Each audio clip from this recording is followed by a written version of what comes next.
نوجوانوں میں دو متناقض چیزیں، اپوزٹ چیزیں۔ کچھ نوجوان ایسے ہیں جو الحمدللہ سیدھے راستے صراط مستقیم کے طالب ہیں،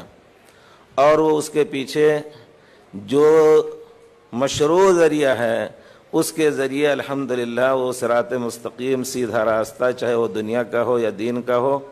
وہ ڈھونڈنے کی کوشش کرتے ہیں۔ میرا مقصد یہ ہے کہ اگر دین کا معاملہ ہے تو وہ لوگ الحمدللہ علماء سے اپنا تعلق جوڑ کر کے اور علماء کرام سے وہ ہدایت لے کر کے چلنا چاہتے ہیں۔ اور آج کل پوری دنیا میں ایک گروہ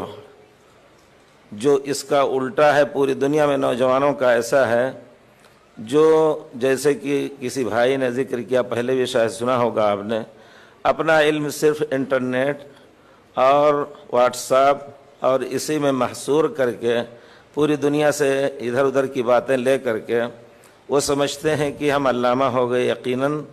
اور اپنے طور پر بہت کچھ اس طرح لوگوں کی قیادت کرتے ہیں، نوجوانوں کی، اور ان کو گمراہ کرتے ہیں۔ ہم سے بہت سے لڑکوں نے یہاں سے پوچھا، یہاں سے کہا کہ کوئی صاحب ہیں، ایک مزمل صاحب کو یہ نام لینا نہ چاہتا ہوں کیونکہ وہ اگر ان کو شرم ہے یہ تو ایسی باتیں نہ کہیں، کیونکہ یہ بے شرمی کی باتیں ہیں۔ جو دین کا علم نہیں رکھتے اور وہ علماء پر اٹیک کرتے ہیں، کہتے ہیں، باتیں پھیلاتے ہیں۔ شیخ انیس الرحمن جو الحمدللہ کتنے اساتذہ کے استاد ہیں، ان کو کہتے ہیں کہ وہ علم لینے کے قابل نہیں ہیں۔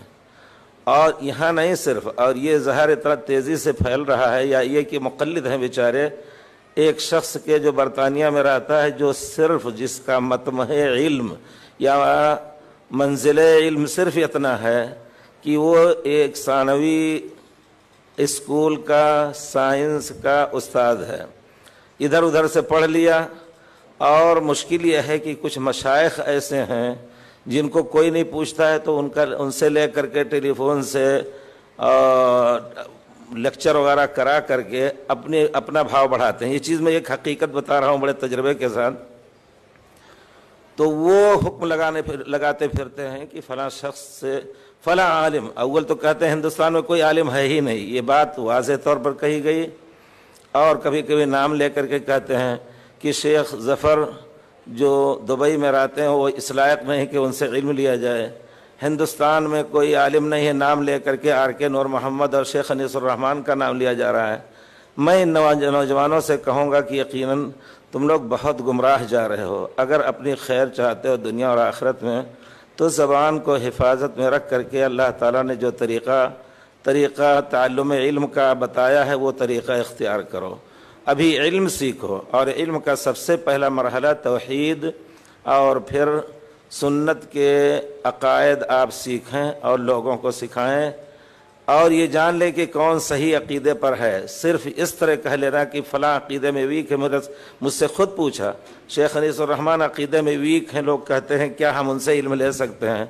سبحان اللہ، اب کیا کہا جائے اگر ایسے لوگ جنہوں نے الحمدللہ جامعہ اسلامیہ میں دونوں کالجوں سے سرٹیفکیٹ لی ہے، اور پھر جامعہ سلفیہ جو سب سے بڑا اسکول ہے الحمدللہ جامعہ ہے بنارس میں، اس کے کئی سال تک مدرس رہے، پھر ادھر کیا نام ہے مدراس میں الحمدللہ درس و تدریس اور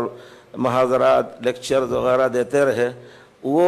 رات دن ان کا مطالعہ ہے الحمدللہ۔ اگر وہ علم لینے کے قابل نہیں ہے تو یہ کم وقت جو چھوٹے چھوٹے چوزے ہیں، ان سے کوئی علم لے گا؟ ان کو شرم کرنی چاہیے اس بات میں کھل کر کے یہ بات کہوں گا، کیونکہ میں ایک خان کا بچہ ہوں، مجھے ایسے موقع پر غصہ آیا ہے۔ تو اگرچہ پڑھ لکھ کے عالم ہو گیا ہوں الحمدللہ، لیکن میں وہ انداز اختیار کرنا چاہتا ہوں کہ ان کو شرم آئے۔ اگر نہیں شرم آ رہے تو ہم بد دعا کریں گے اللہ تعالیٰ سے کہ ایسے لوگوں سے اللہ تعالیٰ امت کو پناہ دے اور پھر ان کو اٹھا لے تاکہ لوگوں کو آرام مل جائے۔ یہ لونڈے جو بڑے بڑے علماء کو معطل کر رہے ہیں اور لوگوں میں پھیلا رہے ہیں کہ ان سے علم نہیں لینا چاہیے، ان کو اگر اسلامی حکومت ہو تو ہمارے خیال سے وہ سرزنش کے لائق ہیں، اور جب تک توبہ نہ کرنے تب تک جیل سے نہ نکالے جائیں۔ لیکن ایک عام ایسے ملک میں جہاں ہر ایک مالک ہوتا ہے اپنے نفس کا، تو وہاں ان کے ساتھ کچھ نہیں کیا جا سکتا ہے سوائے نصیحت کے. نصیحت نہیں قبول کرے تو ہم بد دعا کریں گے کہ اللہ تعالیٰ امت کو ان سے آرام دے دے بس، اور ایسا بنا دے کہ بول بھی نہ سکے. بہت ظلم کر رہے ہیں.